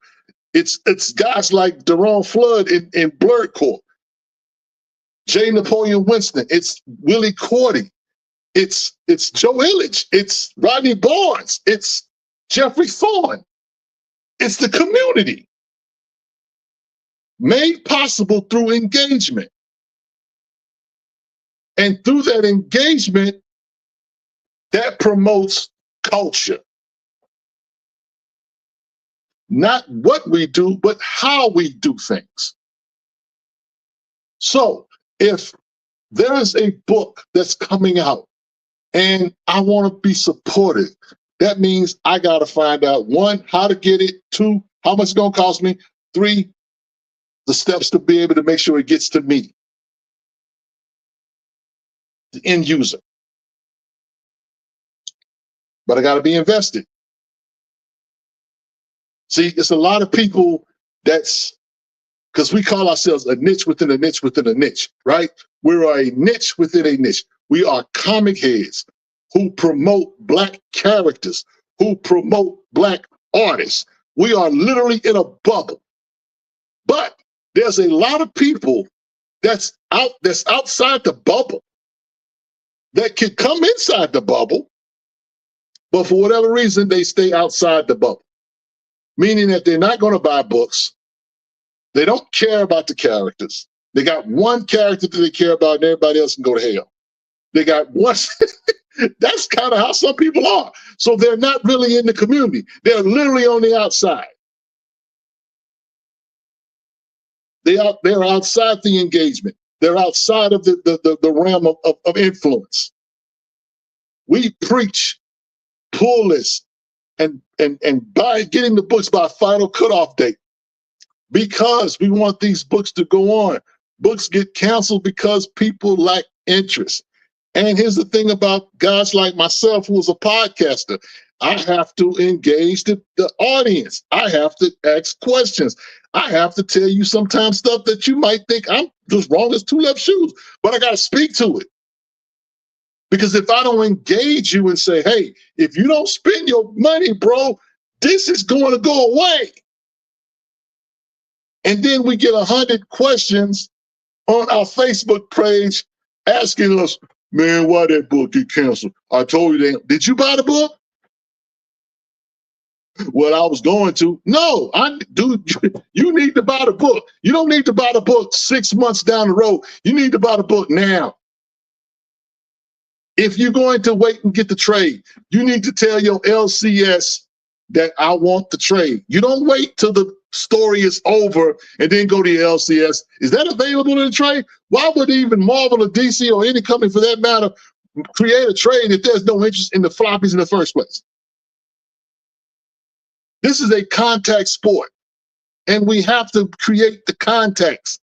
That's why this engagement is, listen, Black comic lawyers, we are not perfect. Black comic lawyers is not the end all be all, but we doing something right because a lot of folk don't like what we do. They don't like how we operate. They don't like how we do things or say things or whatever. And it's fine. But don't sit up and say that you don't have nothing. When we created platform, we have a Facebook page, we have an Instagram, we have a YouTube channel, we have a website, a database of Black books that you can go and shop and buy. Paul does a list of books that come out every week faithfully. And we don't get paid. No one's paying us. Somebody probably should though, but no one's paying us. That's the thing. And you know what? If we stop doing what we do, we already know what's going to happen. People are going to say, I told you there wasn't much to them. I told you they wasn't this, that, and the third. Why they give up like that? Because we get frustrated. As much as I want to put my, salute everybody and I'm like, man, this thing is hard. And then we get criticized. You know how hard it is to be criticized? All you trying to do is be a blessing. I'm familiar with that because as a preacher, that's all I do. Is try to be a blessing. And people think I'm wrong sometimes about, they want their blessings in little packages. They don't like how I said it. They don't like how we did this. They want us to do this way. They want us to do, they don't want us, everybody got a way that they want us to do it. But ain't nobody stepping up. Herschel, God bless him, he thinks that there ought to be like 10 different sites like ours. I don't think so, but in his mind, he thinks there ought to be. You know why? Because that's the only way we're going to get to everybody. These books do not sell if we don't talk about them. These books do not move if we don't talk about them, if we don't promote them. I just talked about this book here. No one had seen this book. I put it up in the chat. It's not like 30 or 40 likes or 50 likes or something, but nobody knew about this book. It's weird to me. I mean, it's pretty simple though. It's pretty simple, man. It gets hard though. It gets hard. It does. Listen, at the end of the day, it's about the dollars. You can talk about you want this character, you want that character, you want this character, you want that character. Well, respectfully, where is your investment? You can't get the investment after the fact. You got to make the investment before the fact. Shadow Cabinet is out. We've been we've been screaming for a milestone title for the longest. Now it's out. Is it on your pull list? Have you bought it? Have you talked to somebody about it? We gotta have these conversations. We gotta have these conversations. When it comes to our community, it's about engagement. Like I said, it's engagement. It's the community. It's not us. It's all of us. I got to make sure that the work that I do is good work, and it doesn't hinder what the artists and what the writers are trying to do. I'm here to help. I'm here to prop up. Now, here's the thing.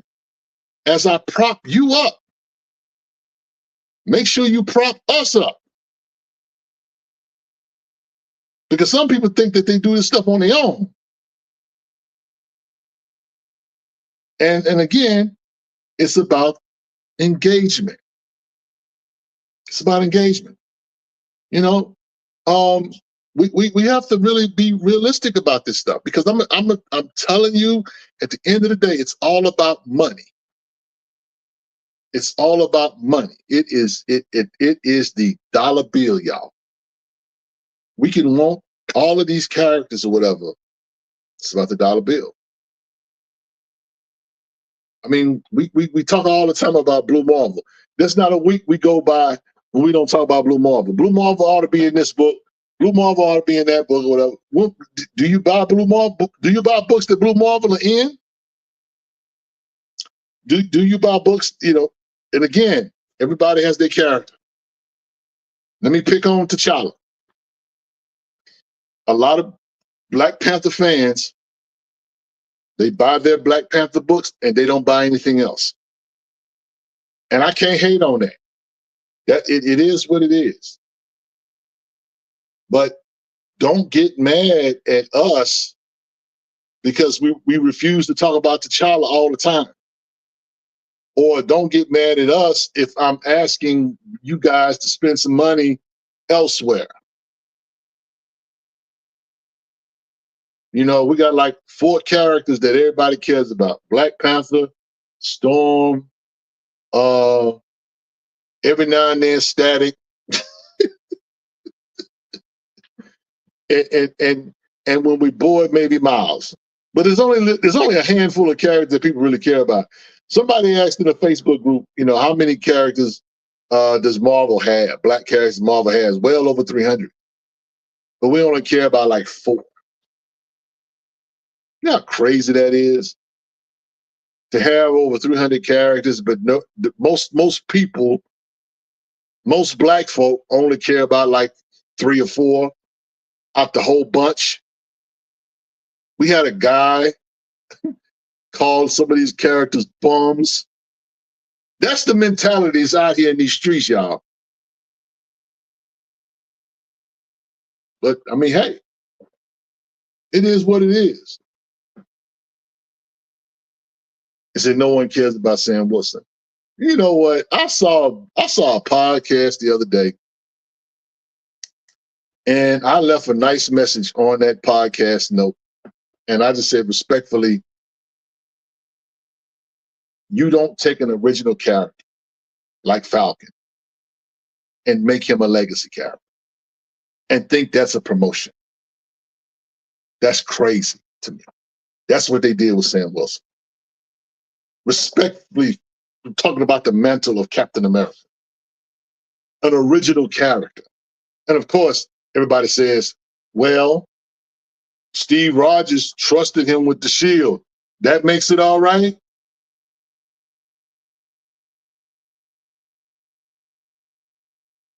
We have a lot of fools on errands, running errands, or what they call useful idiots. I don't want Sam Wilson being a useful idiot. I want Sam Wilson to be Falcon. That's who he's supposed to be. But bruh, this stuff that be going on, man. I just don't know.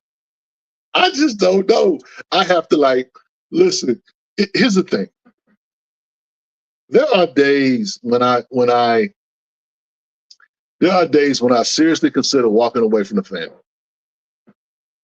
I have my days when I'm like, you know what? I don't want to do this no more. I'm not motivated. I don't think enough people care. And it's no pity party. It really isn't. It really isn't. I can't walk away from this and not blink.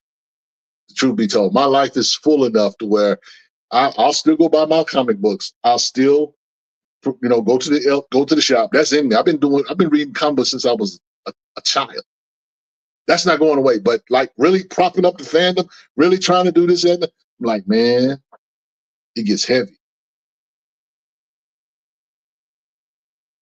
You say you forgot Blade on your list, Rich. Yeah, but that's the thing, that's MCU Blade. Nobody want to buy Blade. Nobody buying Blade books. Ain't nobody even talking about Brian Hill's Blade book came out. Issue 2 just came out a couple of days ago. I think people are bored. we say we want this. We say we want it. We say we want it. We get it. And now we stop being excited about it. That's kind of how we are. We're fickle. But again, those are days when I have it. It's like, you know what? You got to keep going, Rich. It's something that Joe Illich. I heard Joe Illich do an interview with another podcast, and he was talking about Rocket, and he used an analogy. I don't know if it was an Iron Man analogy.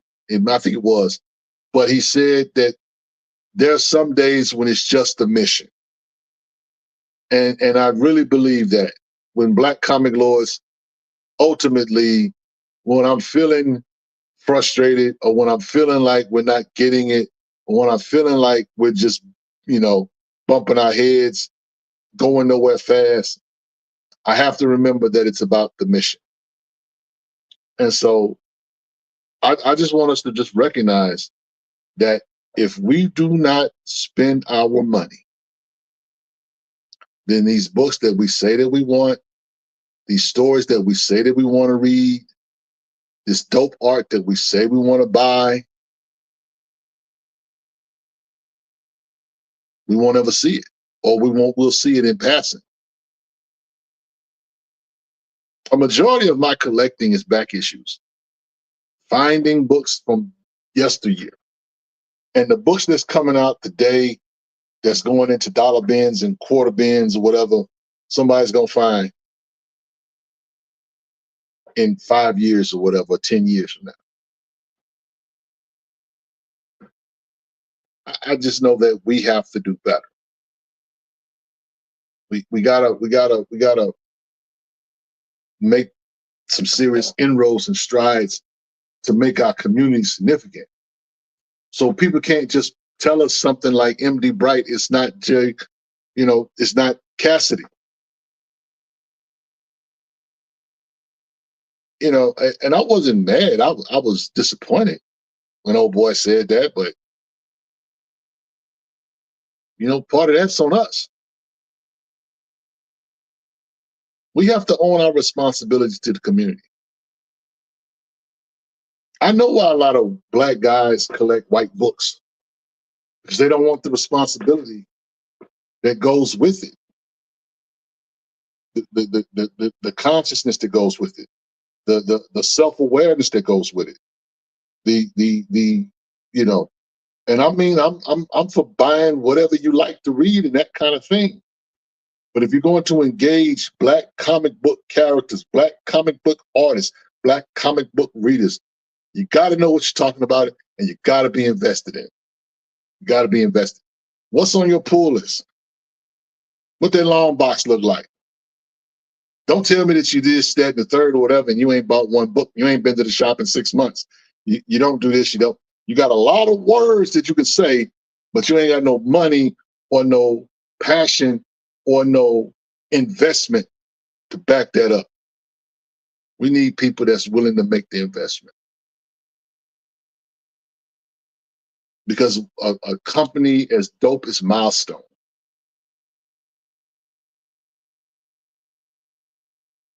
I, as an old head, still am amazed at what Milestone as a company did in the 90s. I don't know if that'll ever be done again. That was a machine.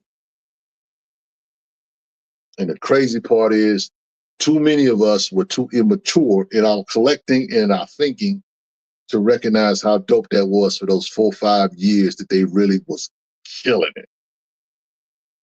There was a book in the shop every week.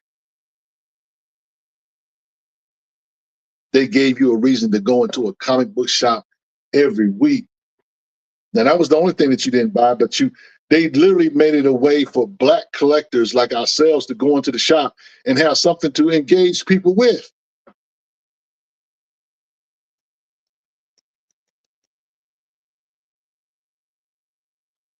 Robin Monroe Jr. says it is also cultural conditioning that leads black fans to ignore black characters.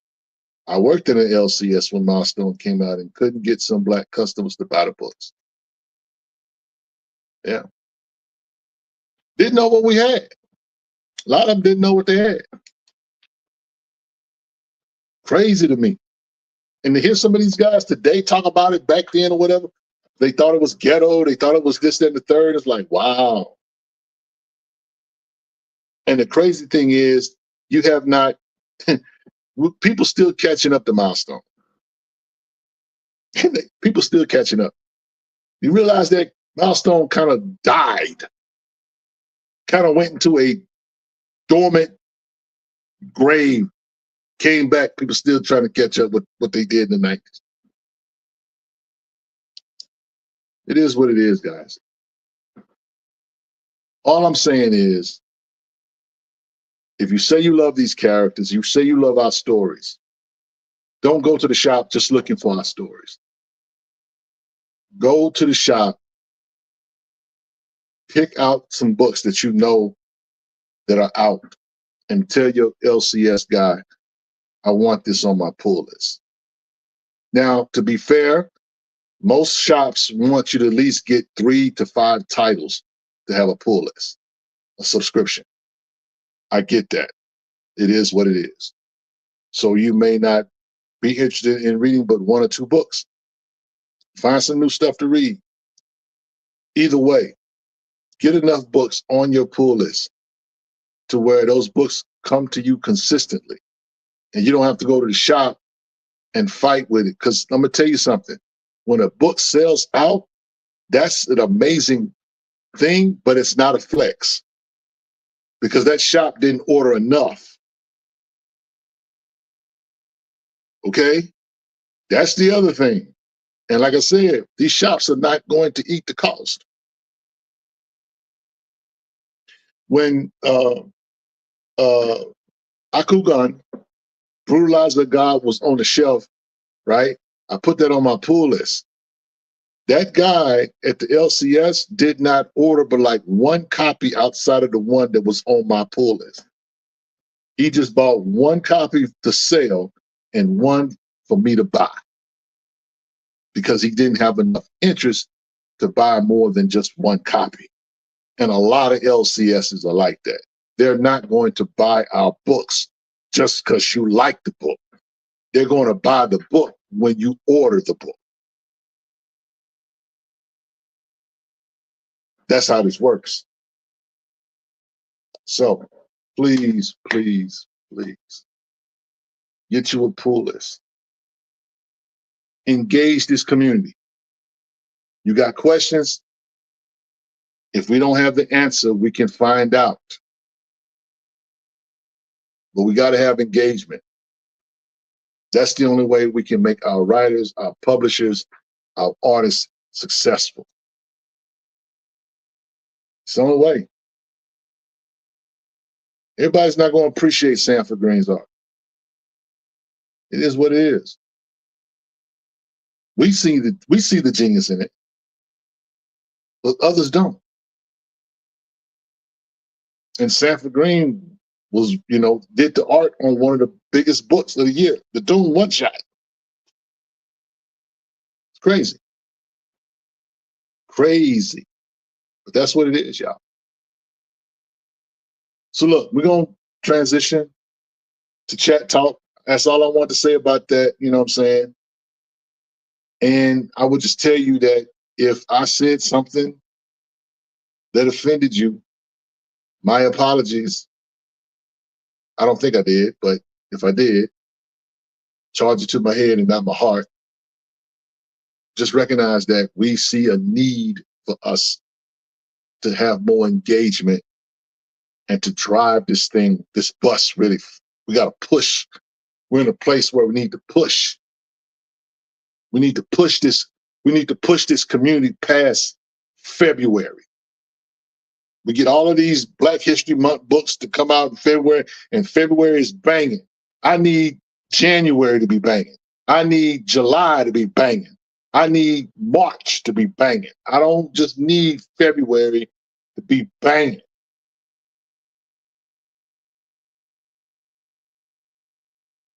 We got to help. We got to help our, we got to help our creators. We got to help our writers. We got to help them do our job. And that means going in our pocket, spending a little bread on a consistent basis. Jay says, I feel like Cheryl Eden can not only write VP, but a team up book with T'Challa, Blade, Dr. Voodoo, and Luke Cage like Helen did. Absolutely. The talent is here. Got the talent. Got the talent. Amani says, is there an example where we showed up for a book and their creators?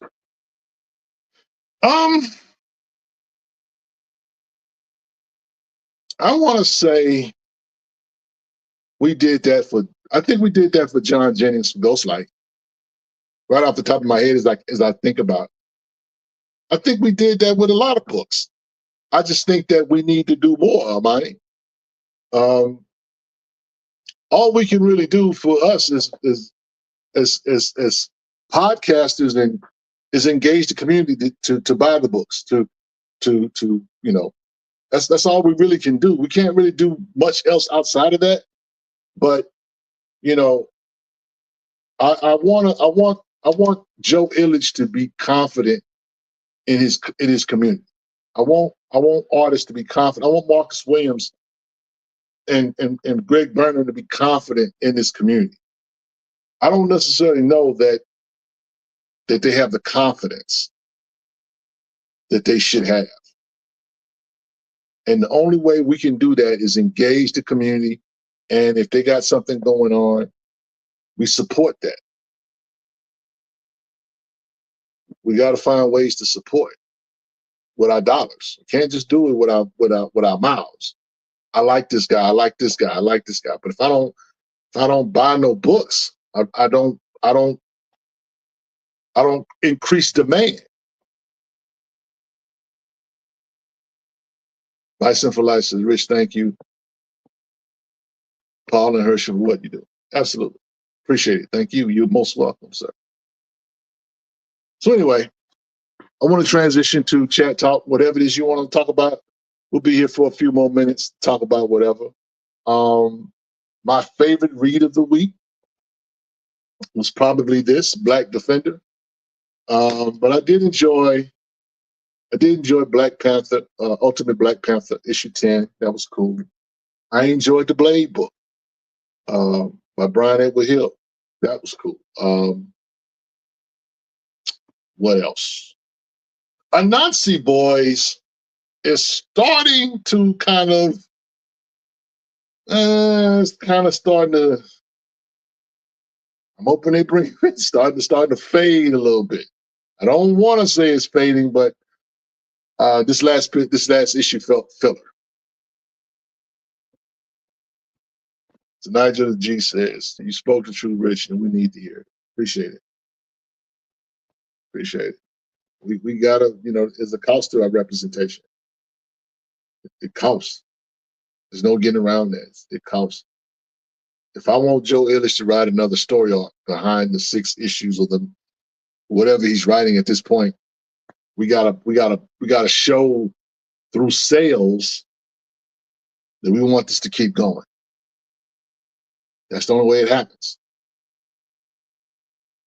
Yep.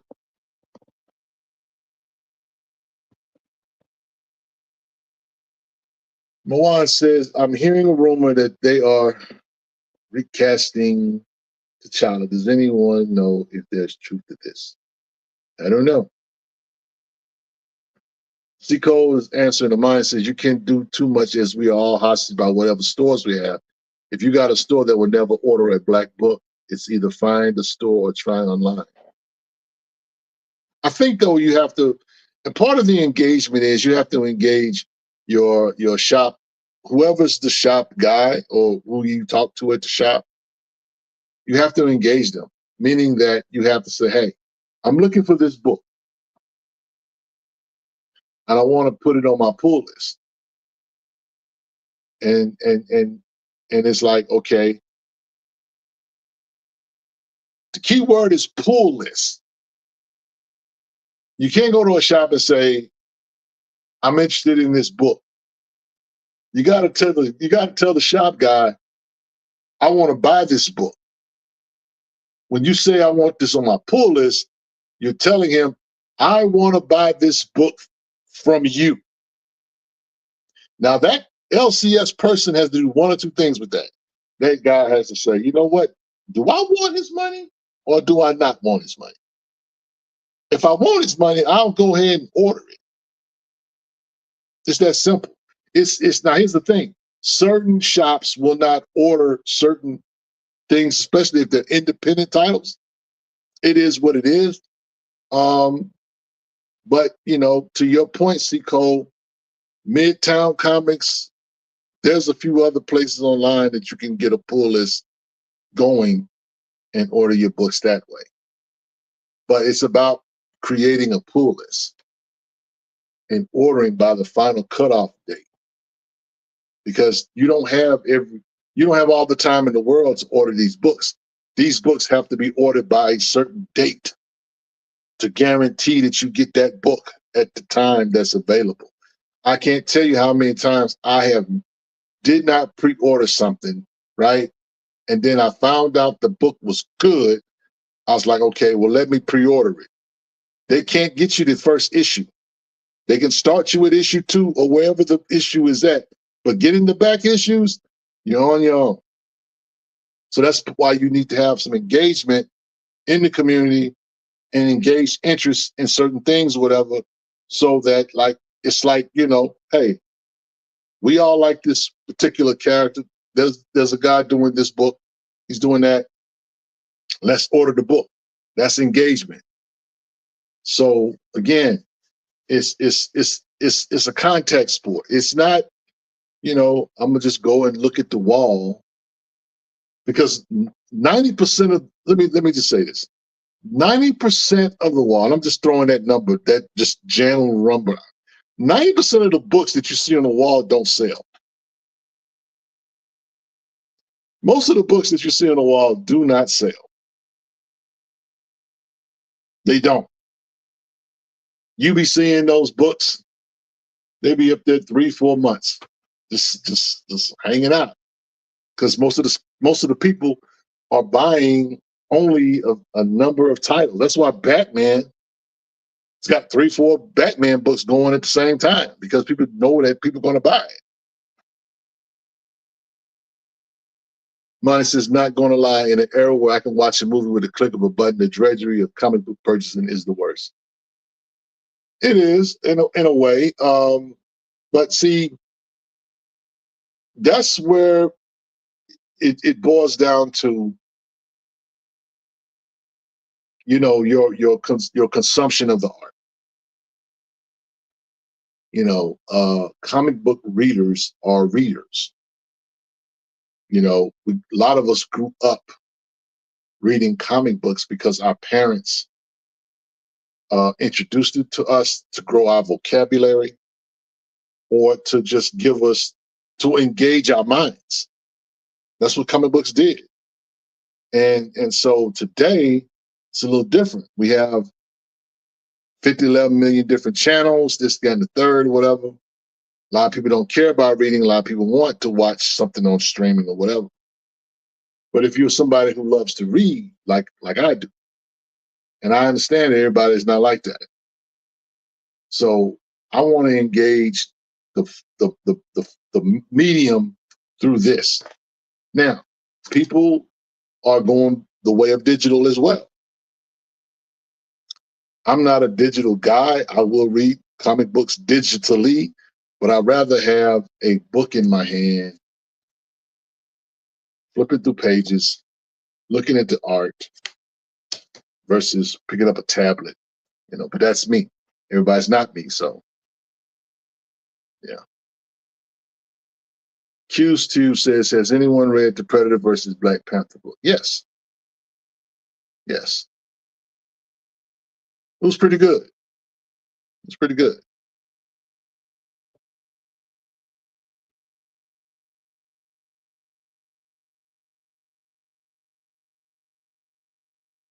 C. Cole says, yeah, Rich, we call those Batman books. I have seen unsold Batman books break a table, yet you get folks who will cry if Miss Marvel has 5 unsold copies. Look, it is what it is. The Trinity is going to sell. Batman, Superman, Wonder Woman, they're going to sell. They have a built-in cult-based following. I want Static to have that kind of following. I want Static to be our Batman. Now, that's what I want. That's not probably what I'm going to get, but that's what I wanted. I said this and I stand by it. When the situation was going on with Milestone, whether Milestone was coming back or not or whatever, I said that the one character that they cannot fail, they can let Hardware fall through the cracks. They can let Icon fall through the cracks. They can even let Rocket fall through the cracks. The one character they cannot fail at is Static. If any character out of the whole bunch has the opportunity and the ability to really go mainstream, it was Static. And I don't know if that window is still open. I just don't know. It might very well still be. I'm enjoying what Joe Illich is doing with Rocket. She has an opportunity to go, into kind of her own lane in a way. But people are going to always connect her with Icon. Now, if we get a couple of runs with her just doing her thing, and she might break out of that mode. But man, that Static was money. That Static was money to print. They gotta get that right. They gotta get that right. They got money sitting on money literally at Milestone to do animation, to do live action, merch, because you don't really have that. You got that with T'Challa in Black Panther. You got that. But if you get that with Static, it will wash T'Challa. I love Black Panther, y'all, but I just know what Static's got. It's got that young factor in it. And the young people want a hero. They want somebody that looks like them. Because what do you have?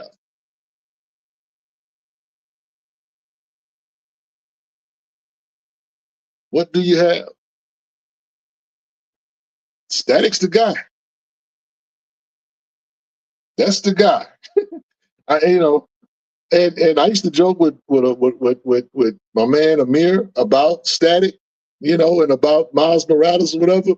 And I really like Miles. I really do. But I had a name for Miles.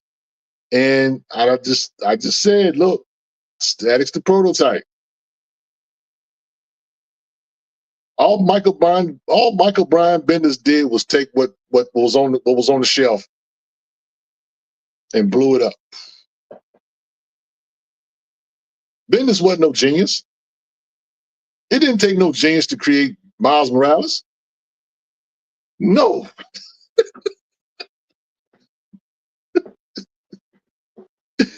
That's literally somebody coming to your house and you're not using that. You're not using that. Okay. I'm gonna go over here and you sure you're not using that? So you don't care what I do with it, right? Okay. Before you know it, Miles Morales got cartoons. Miles Morales got video games. Miles Morales got movies. Bruh. Come on, man. What are we doing? But anyway, you live, you learn. You live, you learn. Manifesto, Static Clean, aka Miles. Stop, bro. Stop. But look, all we can do is support the books that are out now. So let's do that, y'all. Let's get on board. Let's make this Shadow Cabinet. And what I like about the Shadow Cabinet book is that it's a very layered book. It's very layered. It's not one-dimensional. This is a three-dimensional book that Joe Illich is doing, and it's very at first issue was very strong, very strong, very strong. Felt like a #1 issue. Did not feel like a 0. Did not feel like a filler. I felt very good about that book and was ready for issue 2 after I finished it. That's when you know you got a good book. But it'll go nowhere fast if we don't buy it. If we don't put it on a pull list. So let's do our part. Let's see, what else did I read this week?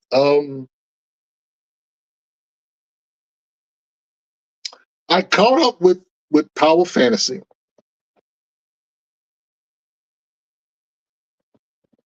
Now, let me see. Jay says, would you be cool with DC doing an absolute version of Static or Black Lightning?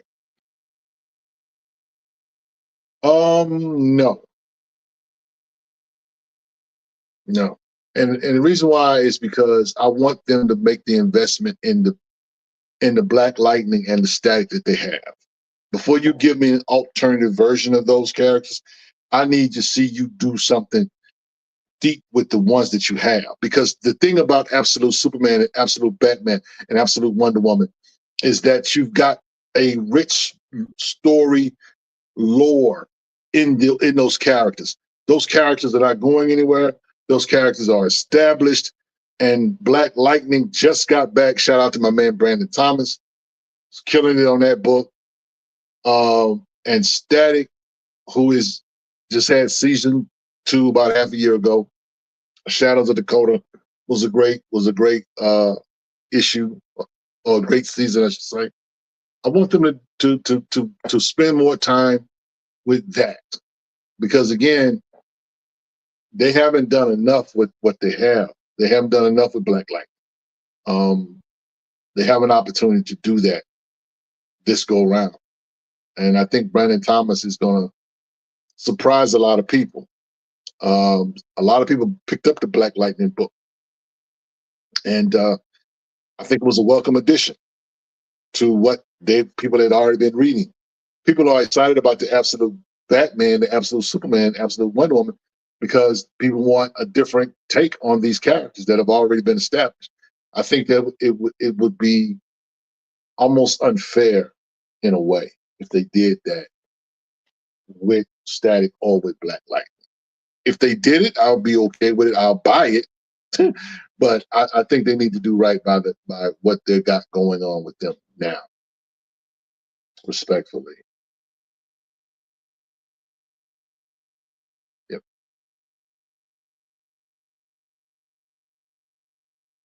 Yep. Yep. Scott Caesar says, "Where's the black pill? Miles Jack Virgil spot years ago. It's over for Static. Over." Well, I mean, bro, I you get no argument from me, okay? I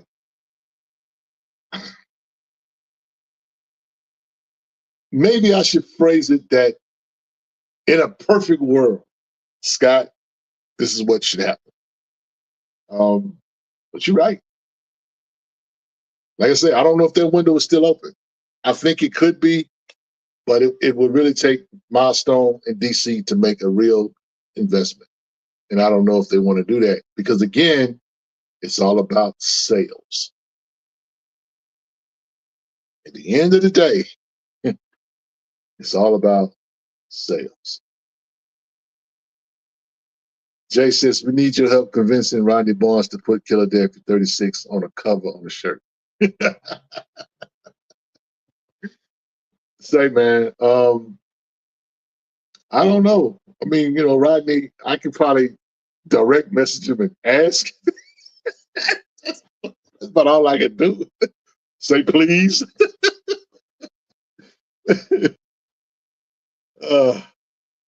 Yeah. Ray says, "We have to face facts that some characters work better and or more popular as part of a team book than having a solo book." Well, again, I think that, and this is so funny because we jokingly behind the scenes, and we've said this to creators, especially when it comes to Marvel. Marvel made a raccoon a national treasure. So, Ray, anything, you could do anything, okay? Anybody can do anything. If they can make a talking raccoon be a darling at Marvel, yeah, you can write these characters in a certain way that makes them stand out. And I get the point, though. I really get the point that certain characters, because see, Black Lightning historically has been a character. He's been a part of the Justice League. He's part of Batman and the Outsiders, but he's never had an opportunity to stand on his own, and that's been because they haven't made the investment in him. And so now with Brandon Thomas writing this book, this limited series, everybody gets to see how dope this character is on his own. There are other characters that you could do certain things. Now, ongoing titles, that's a different thing. But, short stories or creating a story arc for this character, that character, you should be able to do that easy. I mean, look, Avengers 20. Avengers 20 was a Black Panther book. It had Avengers on the outside of it, but it was literally a Black Panther book. There were no other Avengers in that book. Black Panther was the only Avenger in that book. In fact, they should have crossed out Avengers and just put Black Panther, because that's what it was. And if you could do that with Black Panther in a one-shot, you could do that for any other character.